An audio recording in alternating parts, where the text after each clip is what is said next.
Ba-ba-ba-dum-dum. Hello, my friends. You're all here ahead of me. Aloha from Hawaii. Yeah, there's a little techno glitch. There's always a glitch. So let's get started. Michigan here. Hi, Tabitha. Hi, everyone. Great to see you all. Tonight's going to be an interesting night, right? And before I get started, I'll just remind you of why we're all here.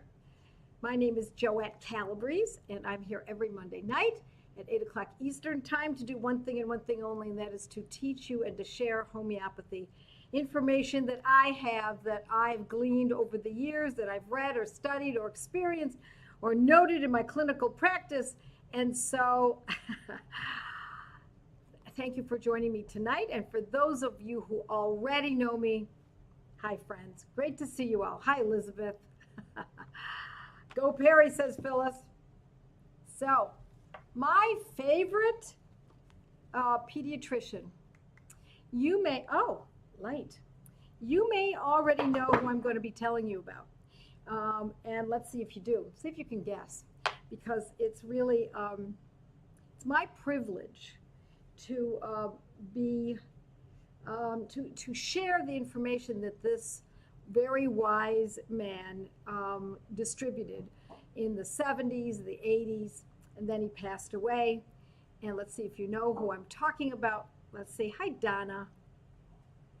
Let me also tell you, friends, before you name who this famous pediatrician was, he was not a homeopath. So I'll give you a clue. He was not a homeopath. And he was, you're right, Pamela, you are absolutely right, Dr. Mendelsohn, you bet. I've been reading from his book for some time in my Mighties, Robert S. Mendelsohn, How to Raise a Healthy Child in Spite of Your Doctor. And my friends, I don't care if you don't have children. This is a book that everyone needs to know about. I'll keep holding it up. You can get it on Amazon.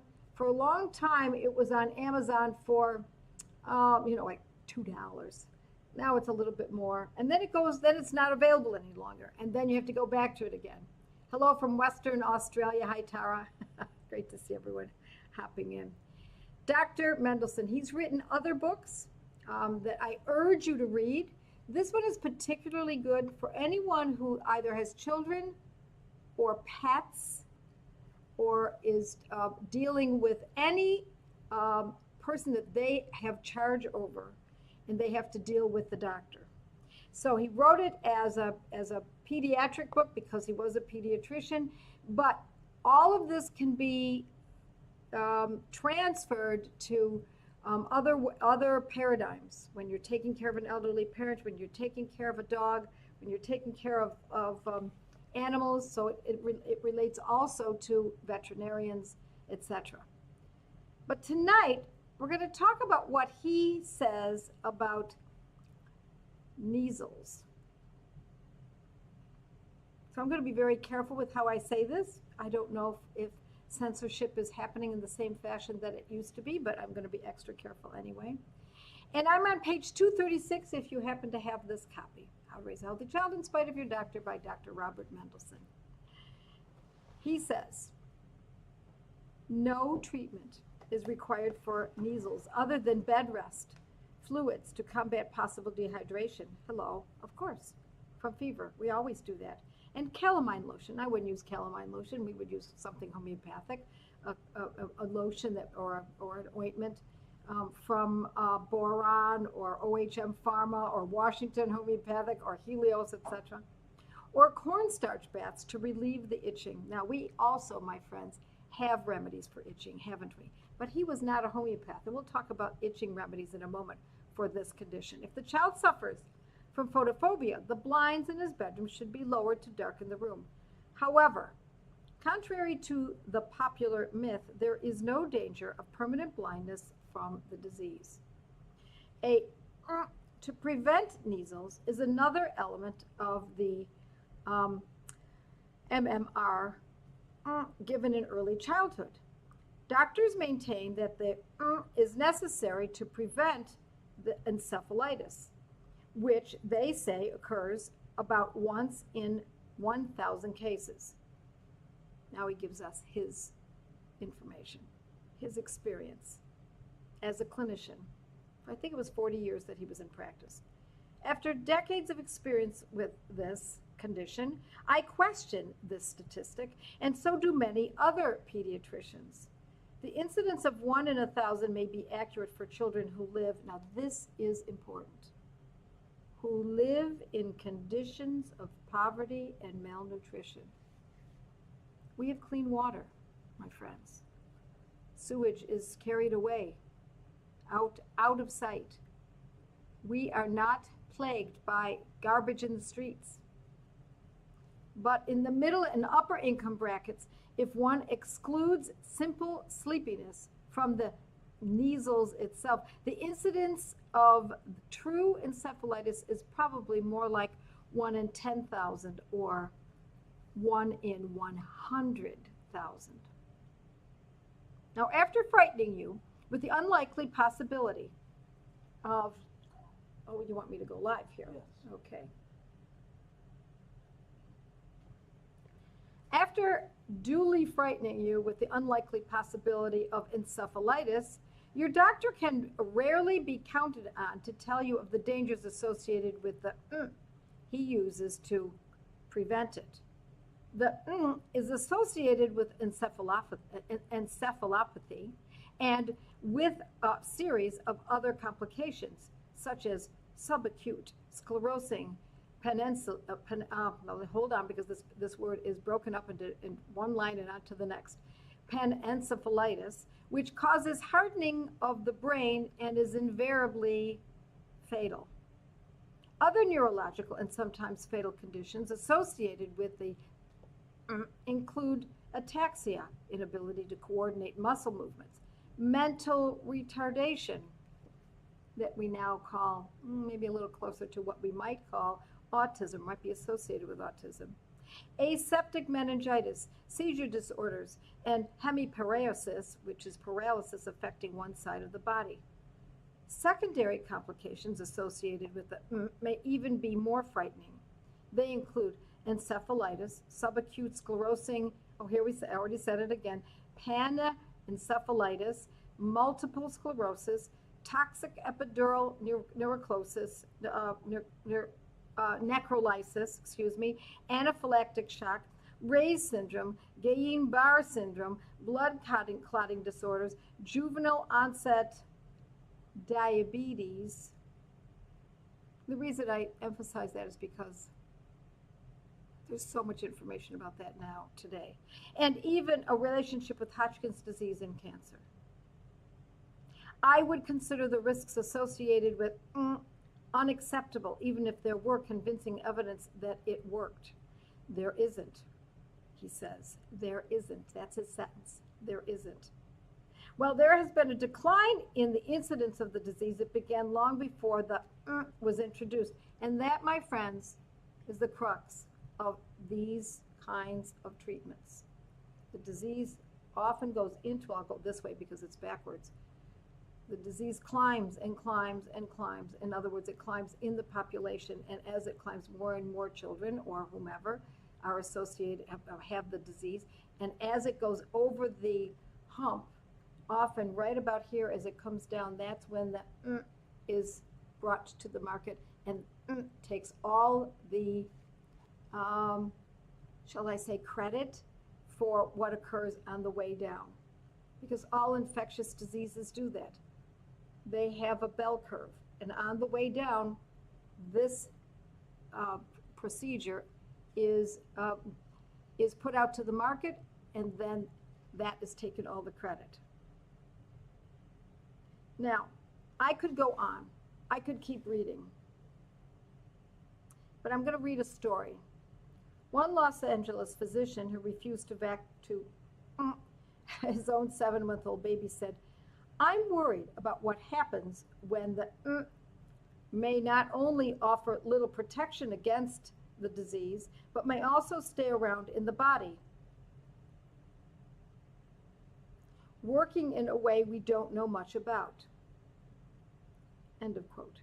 His concern, says Dr. Mendelsohn, about the possibility of these consequences for his own child, however, did not cause him to stop his infant patients. He rationalized this contradictory behavior with the comment that, quote, as a parent, I have the luxury of making a choice for my child. As a physician, legally and professionally, I have to accept the recommendations of the profession, which is what we also had to do with the whole swine flu business, end of quote. Back to Dr. Mendelsohn, who then reports, perhaps it is time that lay parents and their children are granted the same luxury or information that doctors and their children enjoy. So there we have it. Tara says malnutrition because of the diet of most first world children, McDonald's, etc. Most of these children today have malnutrition. The importance of not good.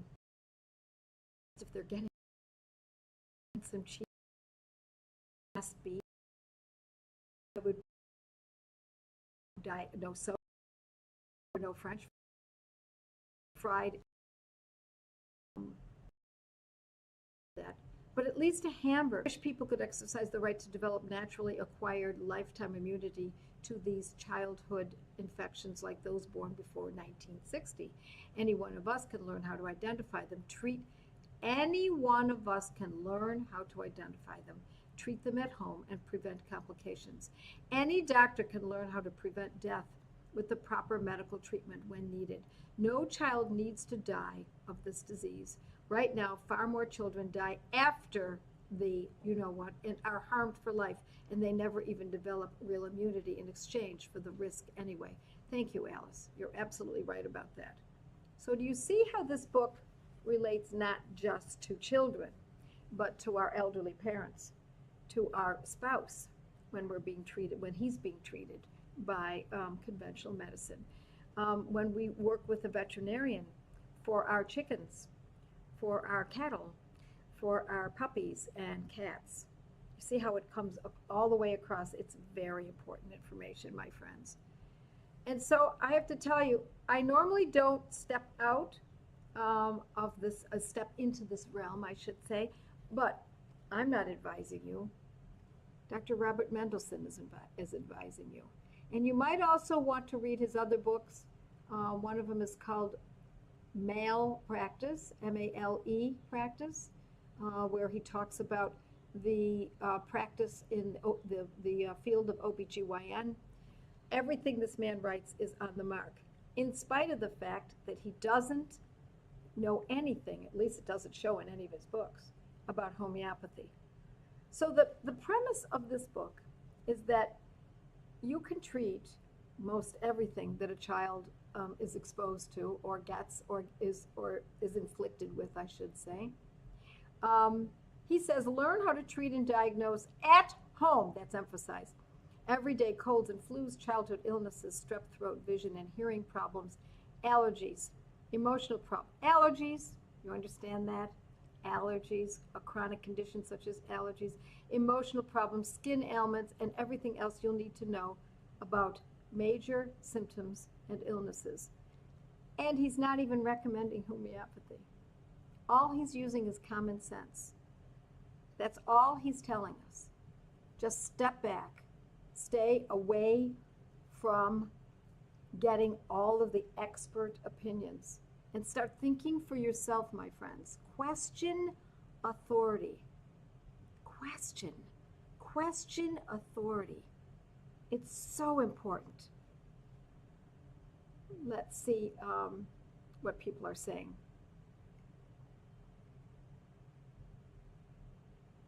Let's see. Some people are having a little problem. Yeah, nothing we can, I'm sorry. Yeah. It's, we're just going to have to keep going because I see this whole group. My mighties are doing fine, which is great. Love to see that. Love to see that all you're doing fine. And I ask you, my friends, that when you watch these on Monday night, please like them, subscribe, share them, and help us boost these numbers, because this is all about getting this information to others, because the more people who think this way, the easier our job as parents, grandparents, neighbors, friends, relatives, spouses, we become. So, I read this book, says Chennai. I read this book 37 years ago and have tried to raise all my children according to his advice. You've so got it. You're absolutely right. So, I don't say that we should read just one chapter here, another chapter there. I actually think this book should be read from cover to cover. I mean, it's so nice and tidy. You can slip it right into a handbag. You can read it while you're waiting in the car for someone. You can read it while you're traveling. And then you can bookmark it. I mean, look at my pages. They're all written in. I always write in my books. I have tabs and places where I believe is most important. I have the lines on the pages that I just read to you. This is very, very important. So what were the itching remedies, says Glenn. Thank you for asking and reminding me. For the itching remedies, my first thought, there are a number of itching remedies, is the first one I always think of is antimonium crude, antimonium crudum, in a low potency, 6 or 30. Arsenicum album, I wouldn't give them all at the same time. You try one, use it for a while. If the itching is maddening, then, and measles is not that maddening. It's not like chicken pox.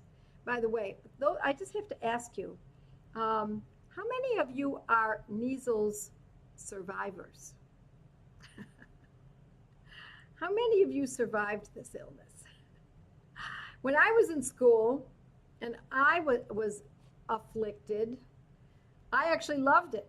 I got a chance to stay home. I mean, I loved school too, but I had a chance to do something different, stay home with my brother. We were both sick at the same time. My cousins all got it around the same time. So did all my classmates. So did my neighborhood. Everyone was sick, and I didn't know anybody who had any problems. They just stayed home. They slept in. They got extra really cool foods. We'd get, like, my mother would make popsicles from scratch, and we'd get that kind of stuff. So, very mild, says Mary. Yep, others. Me too, says Debbie. I think I did, says Diane. I survived, says Paula. Yeah, no kidding. Be keenly aware, friends, and I don't really have to say this too much to you, this group, because you are quite sophisticated in this information. But be aware when, as soon as there is a scare, watch what follows. Watch what the sales pitch will be. I remember hearing years ago about a neighborhood that was being broken into on a regular basis. No, it's the other way around, sorry. A neighborhood that was worried about being broken into. And what was happening was they were finding beer cans behind the bushes, and they'd find trash. It's not a neighborhood where you would normally find that. And it was frightening people, and then the police got together with the community to teach people how to deal with the possibility of break-ins. And so there was a long period of one summer in which everyone was made very afraid because there were strange things that were going on. Nobody had been broken into, just there were strange things in the bushes and around the neighborhood. And then something happened. Somebody came in and saved the day. And it was a burglar alarm system that came in shortly after and sold everybody burglar alarms. They'd never even thought of an alarm. It never even crossed their minds that they should be worried about something like that. And it was found out later that the burglar alarm system hired people to throw beer cans in the bushes, to frighten people, to even contact the police and say they were very worried. They set it all up. Now imagine that on not in a neighborhood level. Imagine that in a city level, statewide, countrywide, worldwide. Remember, my friends, if you know how to treat these conditions, you will stand solid. You will not be frightened by these things. Never had them, but all my siblings and myself survived the sea pox. Yep. Yeah, I did too. We all got it. Beware of the scare. I love it, Tina. May I borrow that? Yes, in replying to Guerrero, Jenny, use remedies for the symptoms and possibly the nosode. The symptoms are really our key. Symptoms never lie, my friends. Symptoms are our gifts. When symptoms occur, then we know that shows us the way as to what medicines we'll use homeopathically. So we have antimonium crude. Arsenicum album is another great medicine. If there's restlessness, even more so arsenicum album. If there's anxiety, very unlikely, but if there's anxiety, the mother is the one who has the anxiety. It's the mother, the one who's taking care and if she has anxiety, my friends, it's because she's not done enough reading. Educating ourselves is what relieves us of angst. Did you hear me say that? Educating yourself relieves you of angst. You have to know more. You have to know more than that. And make it your focus. This is important stuff. Make it your focus, my friends. Despicable, says Vicky. Yeah. Planned. It was planned. It was arranged. It was planned. And so many things are planned. They're marketing schemes. Be very careful. So watch for that, my friends. And tonight I'm going to go to my Joette's Mighty members. I think I can go directly to them. Perry, will I be able to go directly to the Joette's Mighty members? And then after that, I'm going to our next group, Mighty's Plus. So I've got a group of people waiting to join in and ask more specific questions. Yeah, can we go a little bit longer? Yeah, oh, that's right, we've got 2 more minutes. Let's go to more questions, shall we? Arsenicum potency, Pamela asks. Okay, so I like to use a 30. 30 is a really good potency, and that's probably what you have in your kit. Make sure you own a kit, friends. It's okay if you bought remedies all along, but if you're especially if you're just starting out, own a kit. These homeopathic pharmacies, for whom we rely greatly, have a very good handle on exactly what medicines are going to be useful for most families. I remember, says Alice, my mom giving us cod liver oil regularly, and I believe that is why we sailed through it so easily.